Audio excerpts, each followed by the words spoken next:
Get ready to do life and business on your terms and truly live your big ticket life.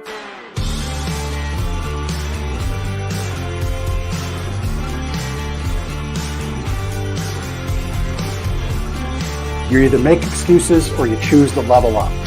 What amazing guests living the big ticket life. Woo! Woo! Brandon Brittingham. Appreciate you having me here today, man. It's that kind of discernment, that kind of focus, that kind of forward thinking that's so important if you're going to succeed in business today. Jeff and I are like friends. We're real friends. We are like And so you unlock fortune and freedom without all the stress that normally comes along with it. It all comes down to your why. Your business, why are you doing it? How is it going to change the world and what's it going to do for your family? I want you to celebrate your success. Talk about the struggle. But I promise you, the story is in your struggle. They'll never be able to say that about me because people only see me working hard in anything that I'm doing whenever they see me. Focused on your success and the success of those around you. But being that constant in your community, good or bad, whether things are great in the community, bad in the community, be steady. Unapologetically do business and life on your terms and truly live your big ticket life. What amazing guests living the big ticket life. And we discuss how they do it and the big ticket methods they use. The things that make your life successful so you do life and business on your terms. In and of itself, the only limitations that we really have on ourselves is the ones that we allow to be put on ourselves. And most people don't look at it in that perspective. There's nothing wrong with being humble, but there's also nothing wrong with stepping into your superpower and letting people know who you are.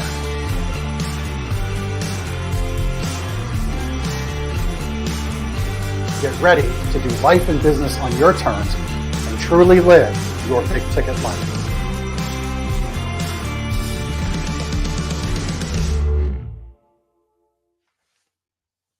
All right, man, it feels good to be back in the live podcasting seat this week.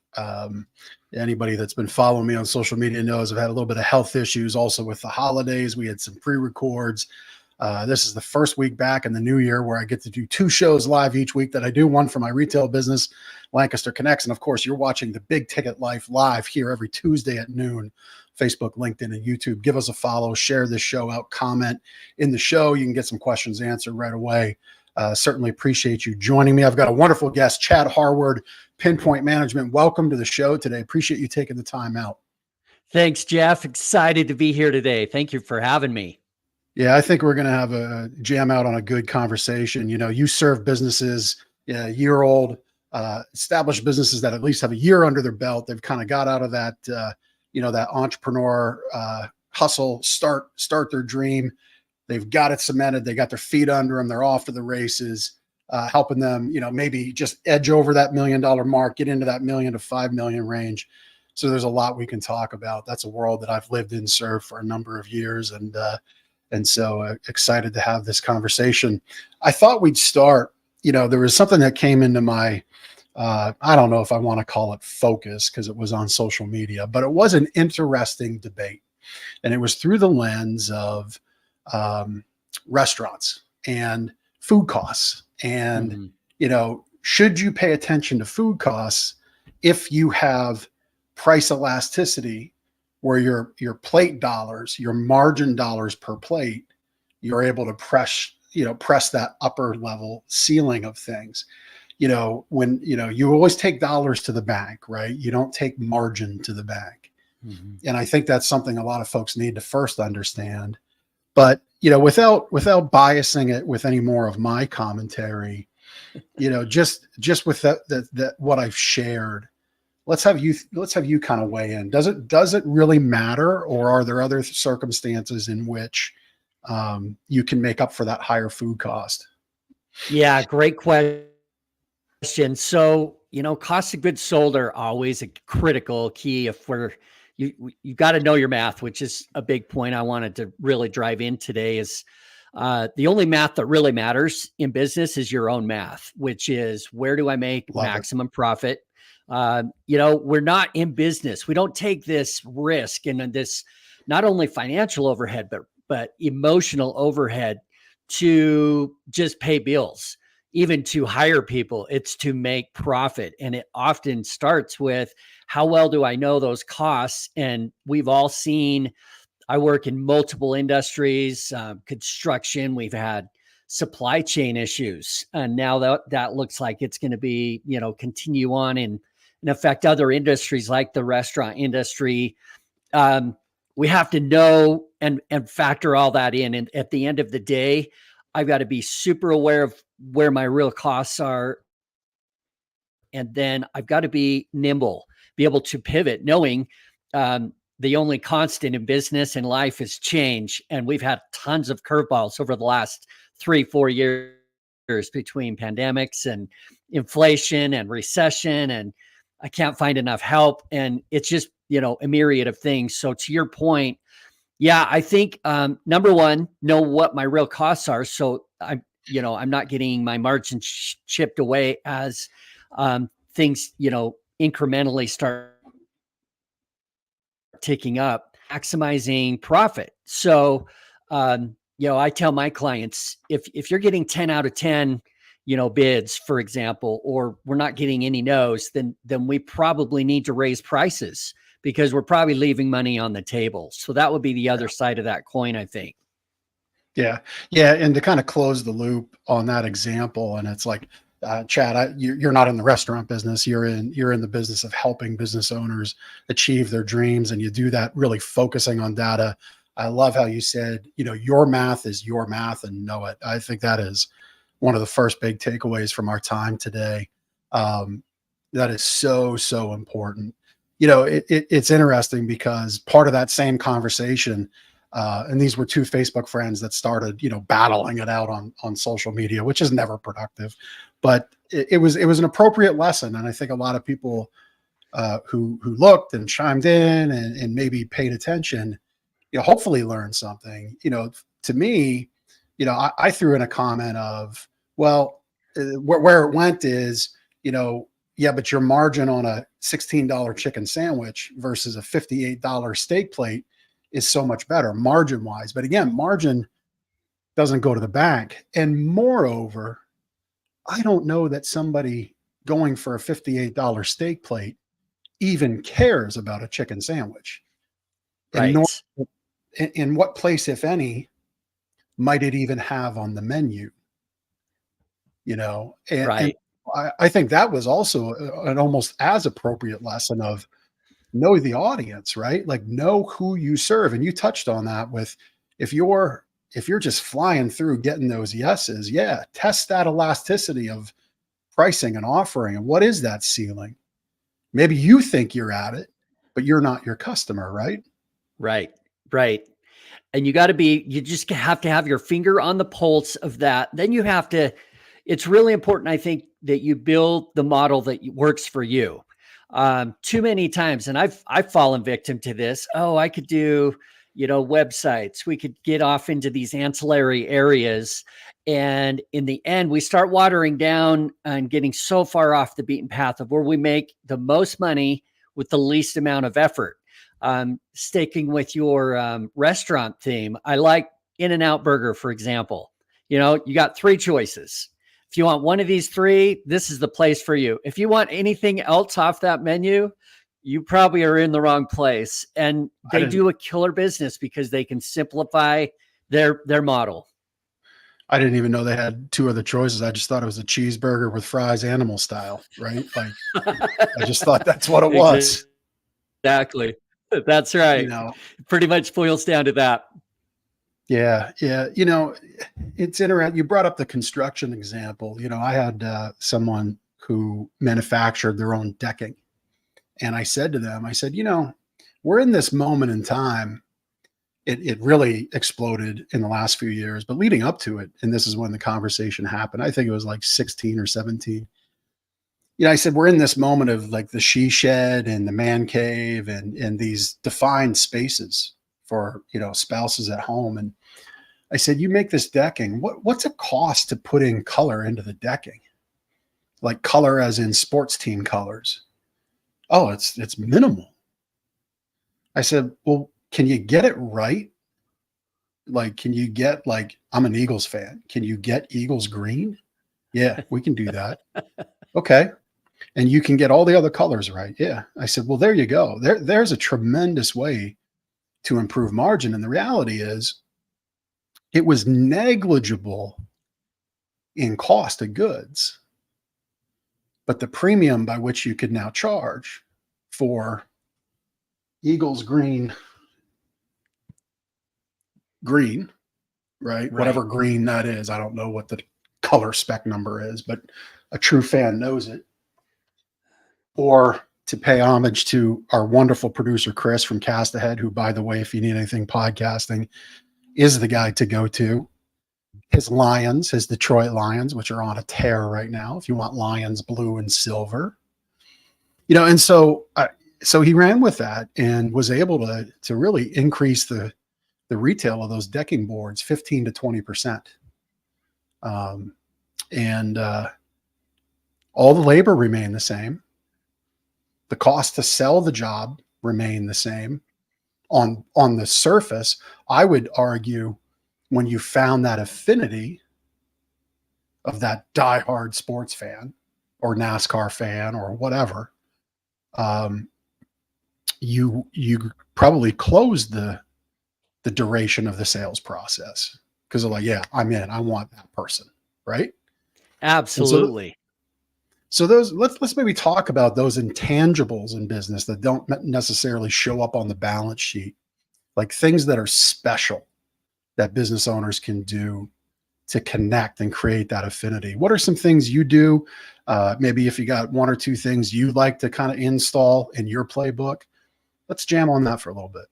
Yeah, absolutely. So I think anymore, especially since COVID hit, consumer sentiment, the way they buy, the way they prioritize consumption and what they buy and why they buy it, more importantly, has really been magnified. And I believe people need to feel safe. They need certainty. We've got a motto in our business that in life, some things are uncertain. That's been kind of the theme over the last 4 years, but your business doesn't have to be. And when it comes to people, they want certainty. They want, first of all, they want to know they're dealing with a specialist, that whatever they're getting, to your point, I've got the deck guy, but it's my deck guy. Or, it's almost like the doctor, dentist. We don't care what they cost. In fact, we freak out if they retire or they're gone on vacation, because what am I going to do?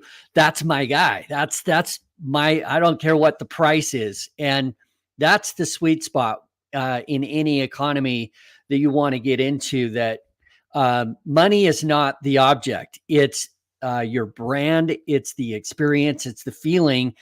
And so having, first of all, somebody that I know from your branding standpoint, that's why this simplicity is so key. To own 100% of a small niche is better than owning a tiny bit of a giant pie. They need to know, what do you specialize in? What problem do you solve for me? And why are you different than the other choices I've got? The second piece to that is, once you get them there, then you come at it from a human standpoint.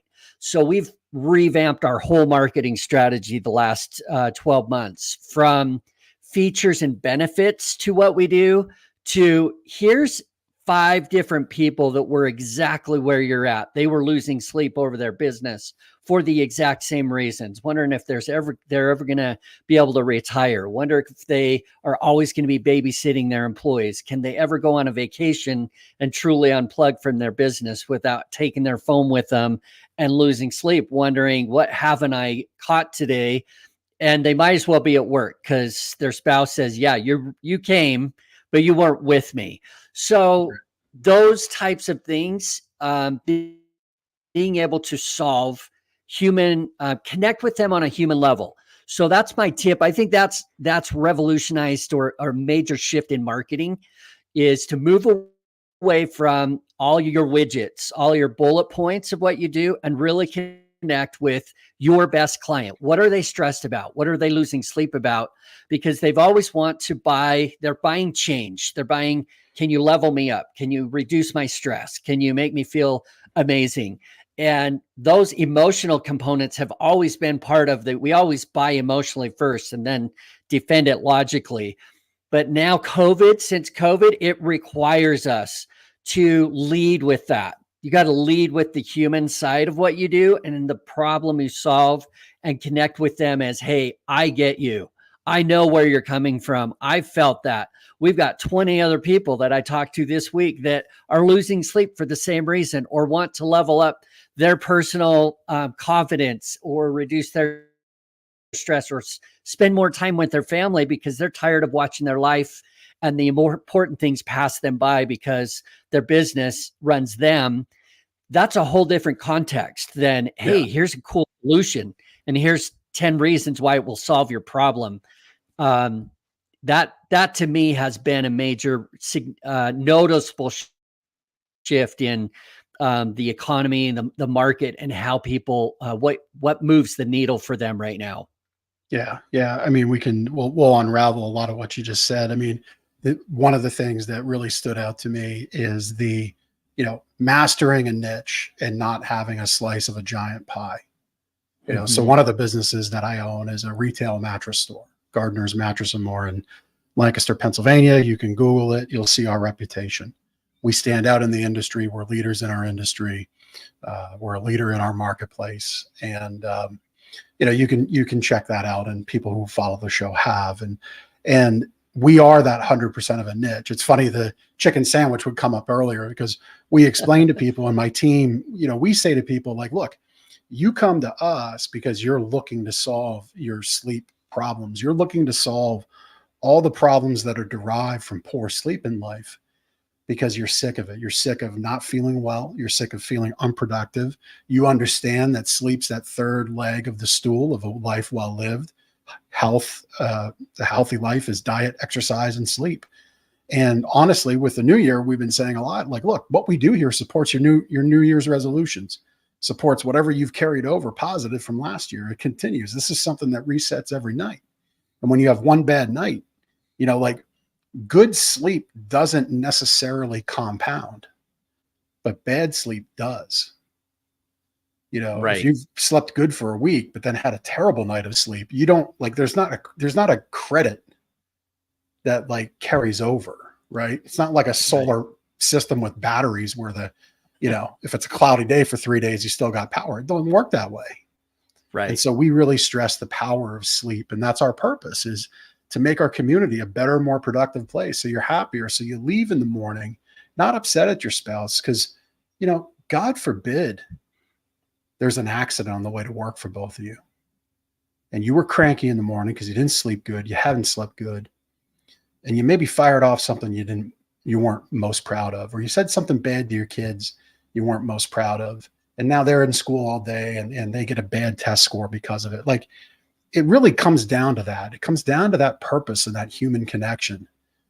And when we believe in it and live it as we do, it comes through. So I love that you shared about owning that niche. The other thing we tell our guys and tell our customers is, look, come to us. It's like going to a steakhouse. So we're going to specialize in what we have. So those peripheral things like furniture and headboards and day beds, you're going to get what we give you and be happy with it, or you're just going to get it from somewhere else, because we're so focused on that niche. Have you worked through with folks where that's been a struggle? I don't want to say no to this thing over here because I really need it. I need a sale. What's been that genesis for you, and how do you help people through it? Yeah, you know what? That is a great question. We probably the very first thing is, it's our blessing and curse as entrepreneurs is everything looks amazing. We're like kids in a candy store. We can do all of those things. And probably my biggest, it always happens on the front end, and then we keep having to rein our clients back in along the way. Because even as we start making money at the flagship, then it's like the first thing they want to do is, hey, what about this other business? I think I could open a fitness club, and that sounds fun. And we got, staying reined in. even within your own business. So it is tough to say no to people. It is tough to say no to, man, I've got a job with, for example, with my contractor clients, they just are trying to keep their guys busy. That's forefront in their mind, instead of, we need to make money. We need to make profit. And as business owners, regardless of what line of business you're in, not all of your customers are created equal. You make more money off of certain types of jobs, certain types of clients. And the more we can get disciplined in saying no to the ones that just don't make us money, just barely breaking even, or even if I make some profit, but I can make twice as much profit by, saying waiting and leaving space. I use a analogy of a bus in my business trainings. When we decide to commit to owning our own business instead of having a job, we get our own shiny bus. And on the bus, there's a limited number of seats. Some of those seats are for your staff to support you in fulfillment. Some of the seats, limited number, are for your customers. There's a certain limit that we can service within a day, week, month, year. And there's one seat on the, on the bus for the driver. And as the business owner, that's our seat. And we can't delegate that because it's our bus. And we got two jobs. One is to identify where the bus is going. And it's right on the front of the bus, telling everyone that's coming on to support us, whether they're customers or staff, here's what we're about. Here's where we're headed and why we're going there. And so when it comes to filling seats of customers on your bus, again, there is a limited number of seats. We don't have infinite amount of time or energy to service everybody and say yes to everybody. In fact, we don't want everybody. And when I ask business owners, they say, oh yeah, I don't want everybody. But the first opportunity that comes up that, hey, could you come and, hang a door for us for half what you'd normally make on the same hour of work, they go, oh, I guess, because we're not really busy. And so they do that very thing. And it shows up when we go to raise prices. I ask them, what's the first thing goes through your mind if I say you need to raise your prices 20% to make the profit that you need to exit your business in 5 years or less? And they go, well, then I'm going to lose my customers. And I do the math with them. We do a break-even index, and we do the math where you could lose 20% of your 10 to 20% of your current customers and still arrive on time, on budget, where you want to go, because you were disciplined to only letting the people on your bus that were willing to pay and able to pay the full ticket price to be on your bus. And then I say, and that means you've got a couple empty seats. Is it okay if you arrive at your destination working 10 to 20% less and still hitting your nut in 5 years or less? Is it okay to work less and make more money? And they all go, oh yeah, I guess that's the objective, is not spin the wheel as fast as I can, but actually I just need to hit my number. And I'd rather do that sooner than later. We don't know how much time we're going to have. We don't have unlimited amounts. The whole piece of being disciplined to only do the jobs that work for you first, not, well, I'll say yes to them and I'll try to morph my business into somehow scraping together the profit I need. It not only does it, and then how do you feel about that job every time you go on, you service that customer, you're working on that project? If it's half of what you should be making, we all know how we feel about that job the whole time. It's like, why did I say yes to them? So and often, it's a ripple effect. Yeah. And often, so the 2 points I want to kind of pull out of what you just shared, which again has been great. So thank you for sharing your wisdom with our watchers and listeners on the show. there's actually three things I want to circle back on what you shared. So that, that price shopper, you often see it, social media marketplaces, community pages. Hey, looking for a reasonable blank. I've checked around, and so I'm aware of, and they might list off 2-3 places, which is basically code for I've gotten their quotes and they're too expensive for me. Right. Right.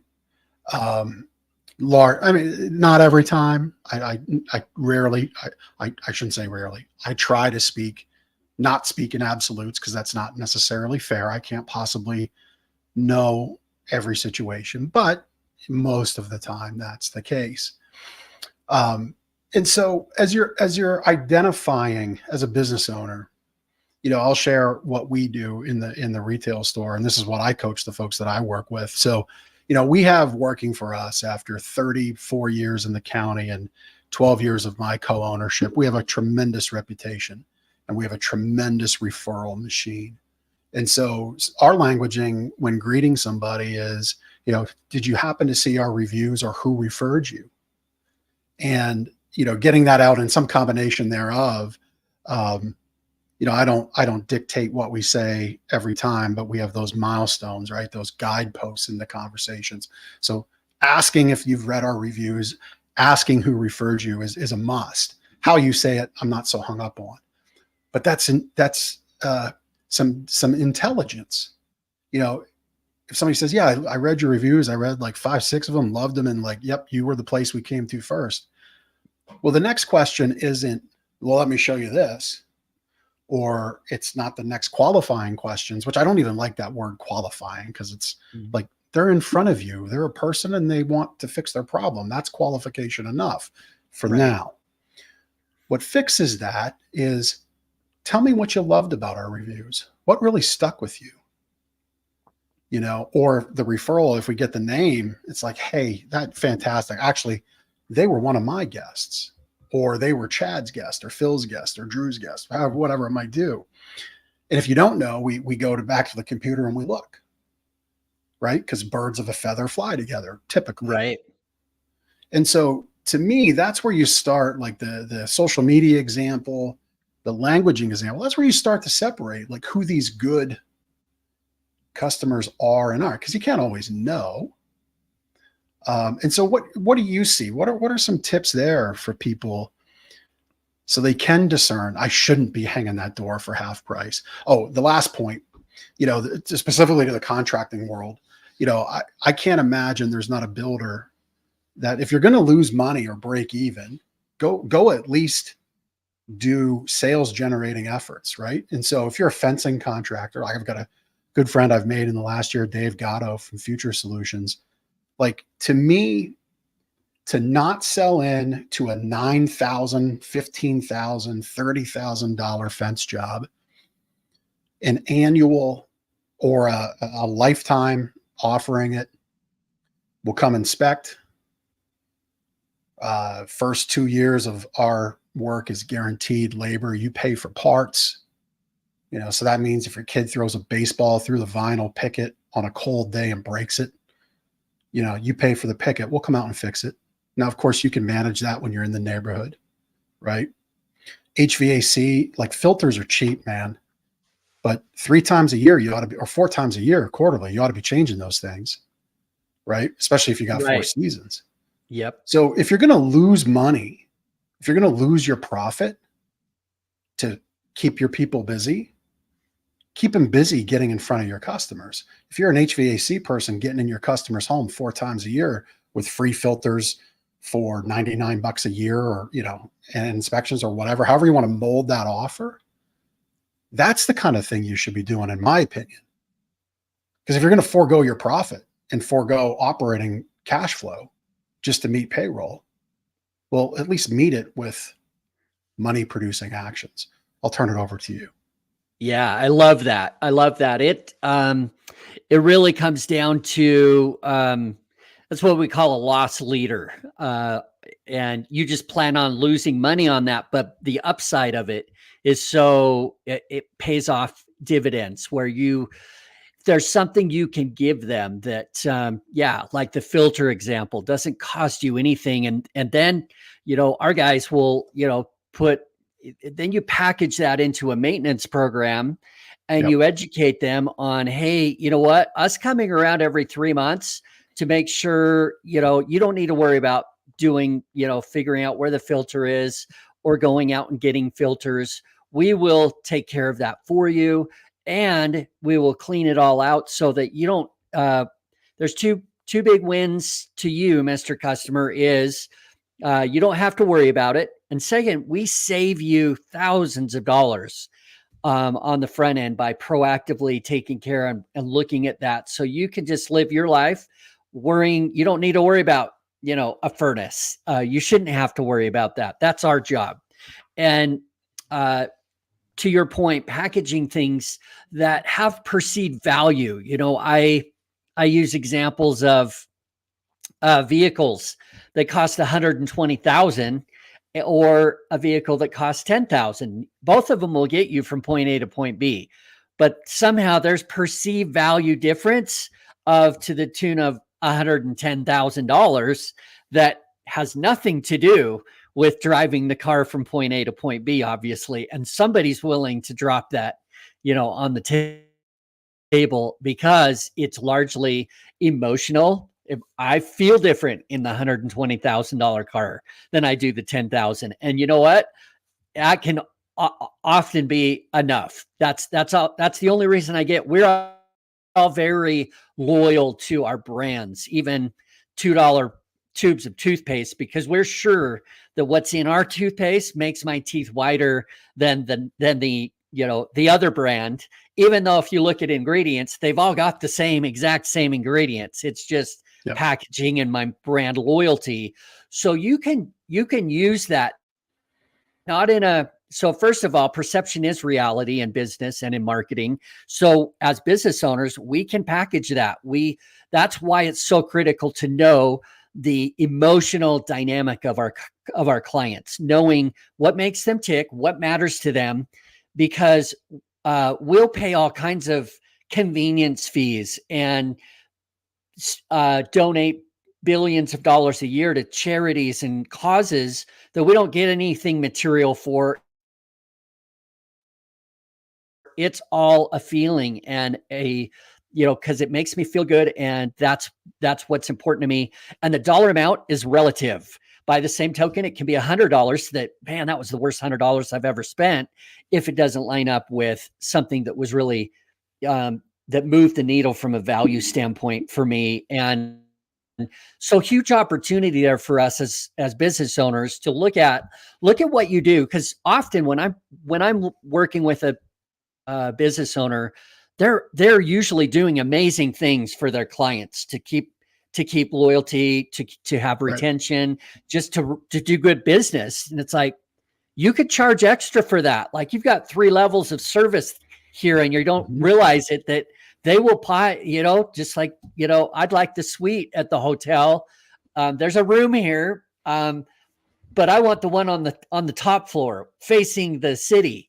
And I'm willing to pay for that because I've got this one, special event and it needs to go a certain way. And money is no object at that point. So when we can find things, it's not like we're taking advantage of the client. We're just simply helping them have not only physically lining up with their need, but emotionally checking the boxes too, because in the end, it's an experience and they walk away from that vacation or whatever, that it's just a memory at that point.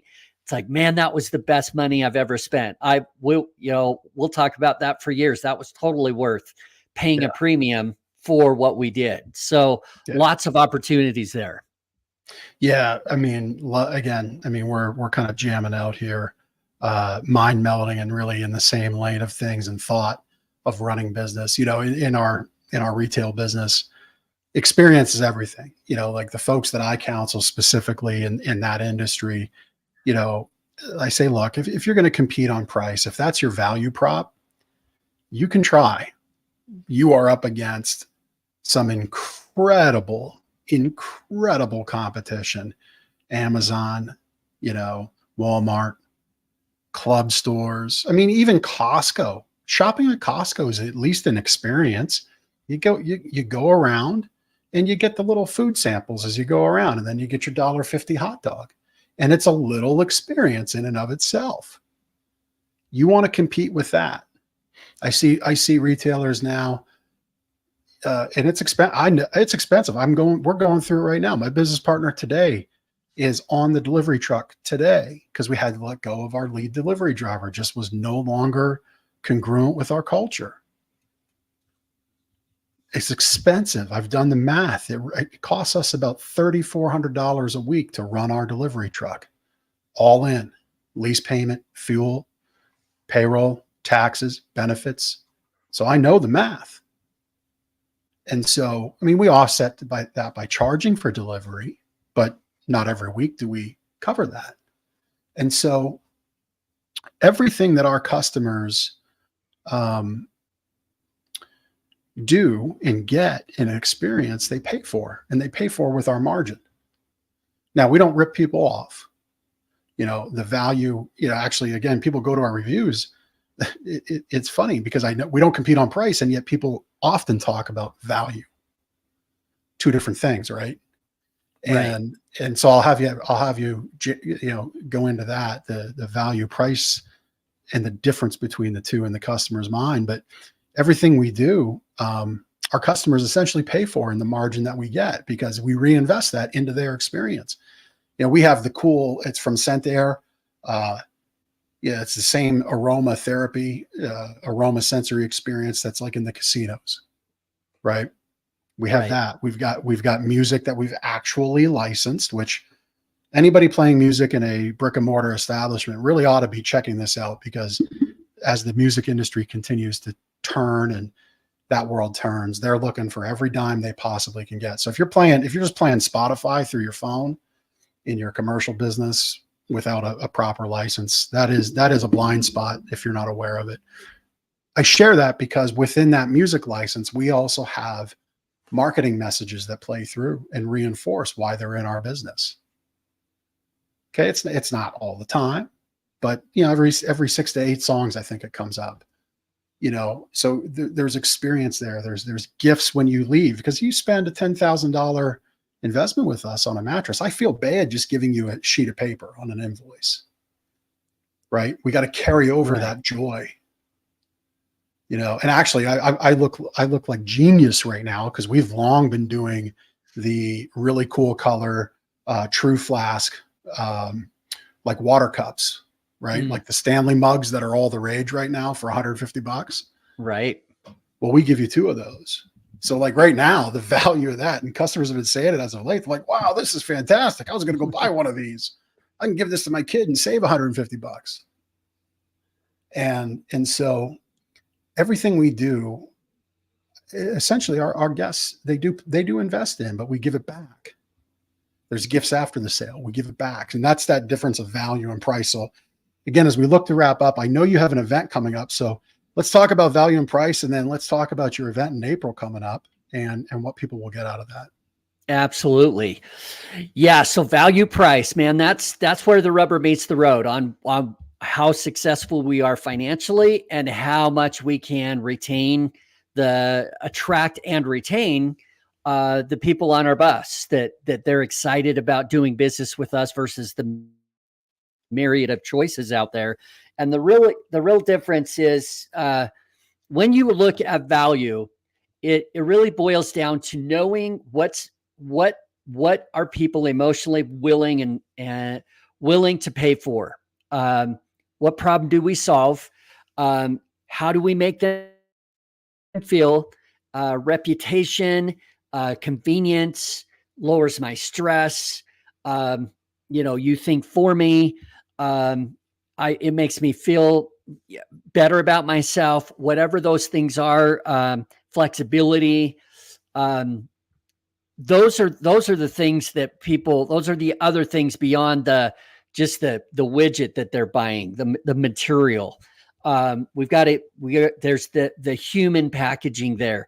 And if we don't identify what we are uniquely, what value we uniquely have to offer them, with our business, with our solution. The only thing left that they have to make a decision on is price. And this is where business owners get frustrated that people nickel and dime them. It's like, but your job is to educate them on making a great decision, whether it's you or someone else.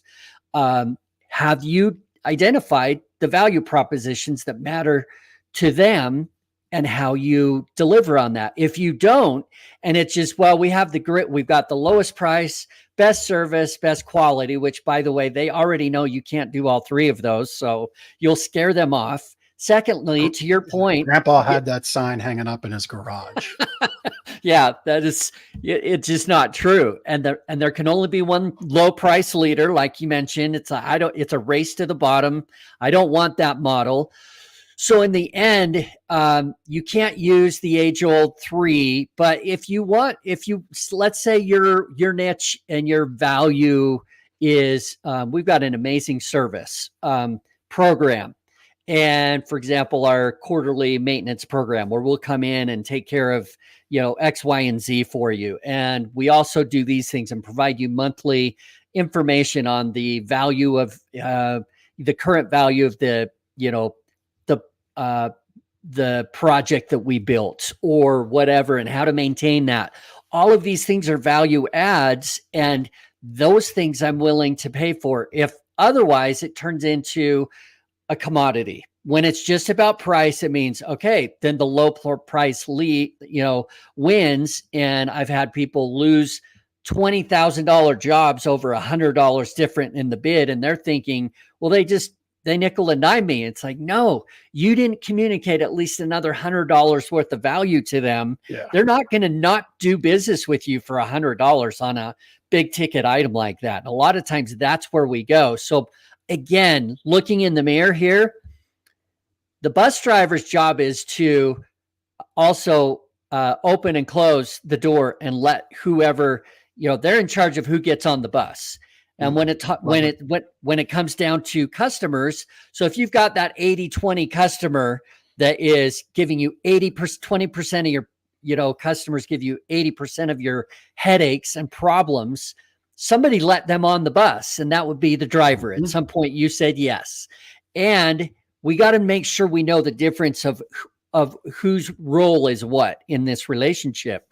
The bus driver's job is to create value equivalent to the price of their ticket. Customer's job is to afford the price of the ticket. It's not my job as the bus driver to lower my price so you can afford to get on my bus no matter what. And my job is to make sure that you walk away going, man, that was way worth the price of that ticket. They over-delivered. And so that's the key here. And then it makes it easy for us to say, no, I'm sorry, we're not your fit, because they'll work us like, well, I know you're the best. Can I be on your bus for 10% less? Like, yep. No, you can't, because I don't want to be driving this bus forever. My price is set that I can park the bus in 5 years or less. And if I say yes to you, that means I just added another 5 years to my bus drive, and I'm not willing to do that. And that is the key of realizing that time is our most valuable asset as business owners. And the money just determines how long is it going to take me to drive this bus. In the end, I just need X amount in the bank. And then I want some choices for talking about big ticket life. I don't want to take maximum amount of time to have my big ticket life. I want it sooner. And I've had plenty of business owners that come home and didn't get the news they wanted from the doctor, and thought, man, I am glad I had this business running the way it is, so it doesn't require me, because suddenly my timeline is shorter than I thought, and I want to make the most of it. And that's really what business is. It's a vehicle for freedom, which is what we're about at Pinpoint, is maximizing your freedom in time and money by doing what you love. And there's a mathematical equation. We've talked about value. We've talked about knowing your lane and holding your lane, and who to say yes to, who to say no to.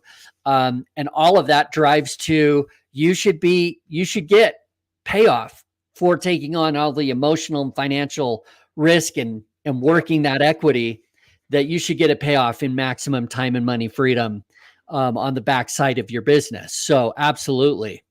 Yeah, I love that. And my guess is that in 86 days, it looks like April 19th, Yes. folks can join you. I guess this is an in-person event there in Utah, Salt Lake City. Yep. They can join you for this event and, gain exposure and invest in themselves, right? That's the thing. I mean, businesses who are doing 5 million didn't get there solely because they got all the answers on when to open the door and close the door on the bus. They didn't get there because they got all the answers on how many seats belong in operations, how many seats belong in sales, how many seats belong in fulfillment, and who are those people within those seats, and how do you make them great humans for you and for themselves, right? And there's so many things I guess people can learn. What is the focus of the event there? Yeah. So that event is all about maximizing your team, because as we talk about the other seats too, the staff. If you want to get out of a job with your name on, a lot of times we think initially it's like, okay, I quit that job. Woohoo. Now I got my own business. I'm free. And then it doesn't take long before we realize, wait a minute, I don't have any paid time off. There's no guaranteed check coming in, and I'm working around the clock.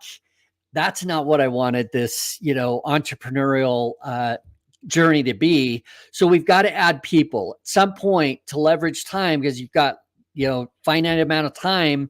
Then we got to leverage other people's skill sets, other people's hours to get them on our bus to support where our bus is going. And staff have choices of which buses to be on as well. Just like customers have choices of who to do business with. The collateral for a staff member is time.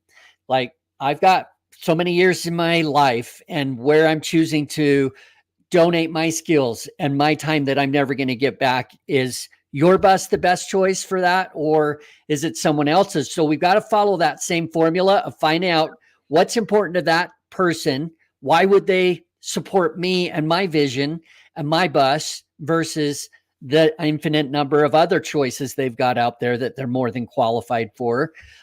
We've got to win them over. Same rules apply. They're not a number. They're a person.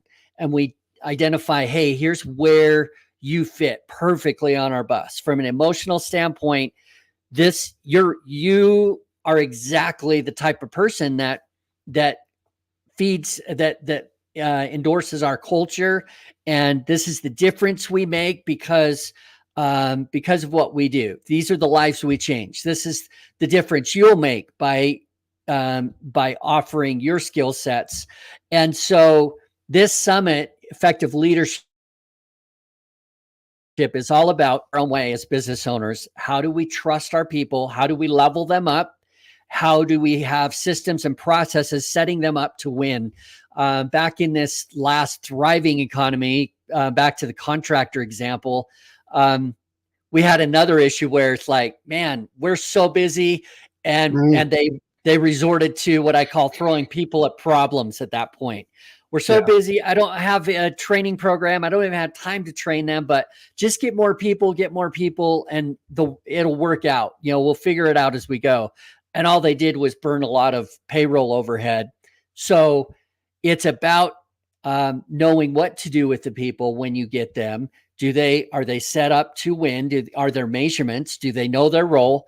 Do they know when do they have something they're shooting for? These top tier type A personalities that everybody wants, that require little to no management. They need numbers. They need systems, processes, structure.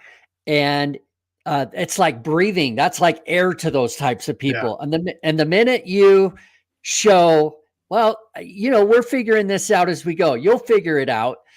They'll go, hey, let me off at the next stop, because this is not my bus. You don't keep those kind of people.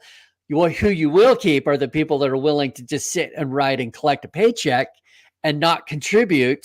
And they're the people that frustrate us, just like the bad customers that won't, pay our value. It's like, we're actually endorsing the very people on our teams that we don't want, because we don't have the structure, the measurements, the systems and process, and the expectations in a way, and supporting them with good communication and resources and training to set them up to win. They don't get on buses that, man, I hope I can flame out at this job and this will be a bad experience for me. They want to win, but we don't put them in an environment to do that. So this summit is all about maximizing that one of the top 2 expenses in your business, and how to get the most out of your people, how to have the right number of people, what type of people you should have on your team, and how to maximize and set them up to win. And by the way, I should mention, we're actually streaming that as well. So whether you're, whether you're local or if you want to catch us online, we'll have that available. Yeah, wonderful. It's interesting you bring that up, throwing people at problems. My son, oldest son, he graduated local career center with a construction certificate. So started in the fall with a company, and quickly I realized this is somebody that doesn't have any process at all. There's no pathway for training. He was being verbally abused by the old guys, which is part and parcel of that trade. There's always going to be that element. It doesn't make it right. It just makes it what it is. And so we would talk about his day, talk about his week, what's ahead. And, I said, well, look, it's obvious there isn't a process in place. And so, what you need to be is value added, because you're going to have to find a way to struggle through what you don't know yet, which isn't your fault. You're brand new, Right. And so he started looking to YouTube because he would understand the jobs ahead, and he'd start looking at videos. And the final straw for him was there was a wood flooring install. And so he really dug deep on that one, like, what's going to happen, how to lay out the product, because you want to get it acclimated, all that stuff. And then he was pulled off that job. And that was the final straw. He was really looking forward to that one. And, it was just sad. And this was a business in the fall, Q3, latter half of Q3 of 22, that had already seen a drop off of jobs, because they were so focused on that gold rush, right? Yep. That happened in the home. My business benefited from it. End of 20, 21, and 22. It was just a gold rush in the home. Anything related to home, man, just blew up. Oh yeah. But they were already fracturing at that point in time. And I never like to see businesses struggle. And it was a learning lesson. And it's proven good for my son. And I hope that business learned. But yeah, throwing people at problems is just not a good thing. Anecdotally, as we look to wrap up, we had to let go of our lead delivery driver, and it was really unfortunate because we've exemplified a company that invests in people and growing people. We helped an employee last year, a 3-month transition. They wanted to move upstate New York and be with their college age kids that since graduated and be closer to them and the lives that they established up there. And we worked through a 3-month transition. And when that person left us, we were so appreciative and sent them on their way with a nice new king size mattress as a way of saying thank you. And so that was seen, and we let everybody know. And then this person decides, I'm going to go get a trade certificate at night school. And I'm going to tell my boss, my wife's taking a part-time job. And I really looked at myself like, as a leader, what did I do to create that? And, there were so many other examples of pouring into people that we do. And then it was validated yesterday that sometimes you do just have bad people, and you as a leader need to recognize that. Mm-hmm. And it was validated yesterday when one of my other lead guys says, you know what, Jeff, my goal around here is to be your operations manager someday. And I'm going to make it so you can't deny me that. I'm like, challenge accepted. Let's do it. And, awesome. And so sometimes there just are those bad apples, and you didn't grow them, but you got to pull them out. Mm. And your event will help with that and so many other things. So April 19th, they're on your website, ppmanagement.com/events, I believe is where you go directly. We have it on the screen, and there it is. And We just said it, ppmanagement.com/event. That would be the place to go. Looks like you're offering a discount right now, so that's fantastic. You can attend it anywhere in the world. So please do check out Chad's event there on April 19th. Chad, any parting words for you as we look to wrap up our time? Yeah, I just sympathize with any entrepreneurs out there that are frustrated, no matter where we're at. We work with business owners who are $1 million companies and $20 million companies and everywhere in between, owner operator, 50 employees. It can be tough. It can be super frustrating. It's always a moving target, as we've all realized, especially recently in running a business, and just the moving target. So, I would, additionally, if you would like some additional, just an outside look, sometimes it's helpful. Schedule, I'll give you my calendar, schedule some time with me, and I'll give you a straight scoop on what I see. If I were driving your bus, just go to chatswithpinpoint.com. And we're just here to help business owners maximize their freedom. Whether we're the solution or we give them that, that's what I've been. That's why I can't, why I keep running into that, wall over and over again. And it's tricky. I've experienced these glass ceilings in my business. As you grow and you get what you want, and then it's the classic, what got me here won't get me there. And shifting, if you remember the monkey bars in grade school, you want to get to the other side, but you can't do it in one swing. There's multiple bars in between. Yep. And I believe that's what growing a business is like. You need to know, okay, I know I want to be out of this in 5 years or have this lifestyle, this much in the bank, but there's a lot of steps between now and then. That, a $5 million company is much different than a $1 million company. And likewise, the further up you go. So then it's a matter of, okay, what's my next rung? What should my prices be? We'll outgrow the customers today that make sense, tomorrow. And we need to know what those levels are incrementally, including our team. Our business often will outgrow the skill set of your current team. So those people on the bus, you need to realize, that's why that door opens and closes every block, because every year, every cycle, season, okay, looks like we need to, we got a new team coming off the bench to get us to the next level. So number one, knowing, what those incremental, measurable jumps are. And two, if you're having a difficulty deciding, okay, well, who is my best customer? What do they value? What is the next most important thing for me to level up in my business so I get past, my million? Often just getting an outside perspective and somebody that's not, emotionally attached to all the decisions, that can make all the difference. So happy to support your listeners any way we can.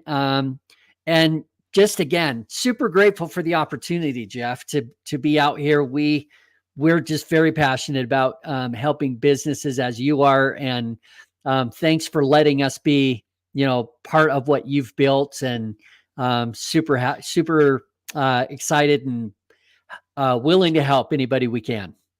Wonderful. And again, in case you missed it, chatwithpinpoint.com would be a place to go. And looks like you can get on a call with the team there. Chad, thank you so much. April 19th is your effective leadership event. It could be in person if you're able to get to Salt Lake City, Utah. If not, you can tune in just like this, stream it. You go to ppmanagement.com/event. Chad, thank you so much for taking the time here. I really appreciate you today. Thank you. Likewise. Thank you, Jeff. Appreciate it. You're welcome. Everybody else, thanks again for tuning in. Please subscribe to this show on whatever platform you're watching it, whether that's Facebook, LinkedIn, or YouTube, or on that podcast player. We're on all of them. That helps us so much with this show when we get it shared. We'd love for you to do that. And we'll see you next week on The Big Ticket Life. Take care. Thank you so much for taking the time to listen to this episode of The Big Ticket Life. You've heard from another amazing guest living their own big ticket life, and now it's time to live yours. First, I'd love for you to take me up on my free gift to you.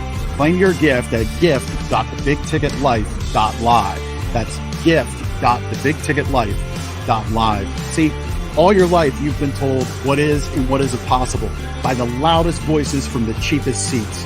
It's time to finally do life and business on your terms. Sure, you've heard similar things, but without clarity on what can be done, it's easy to have your customers, employees, maybe even partners, and your spouse keep you from truly living a big ticket life. My big ticket methods shift you into that investor seat in your business, away from commodity and away from competition, into a market of one, so you can finally live your own big ticket life.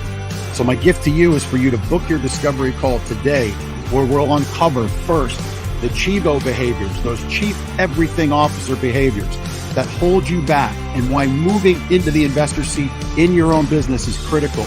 2, we'll uncover the premium position that's up for grabs right now in your market that you're missing out on. And 3, which big ticket methodologies are just waiting to be dropped into your business to explode your sales and profits. So again, thanks for listening to this episode. I'd love for you to take action right now. Accept this gift. Book your call. Go to gift.thebigticketlife.live. Again, that's gift.thebigticketlife.live.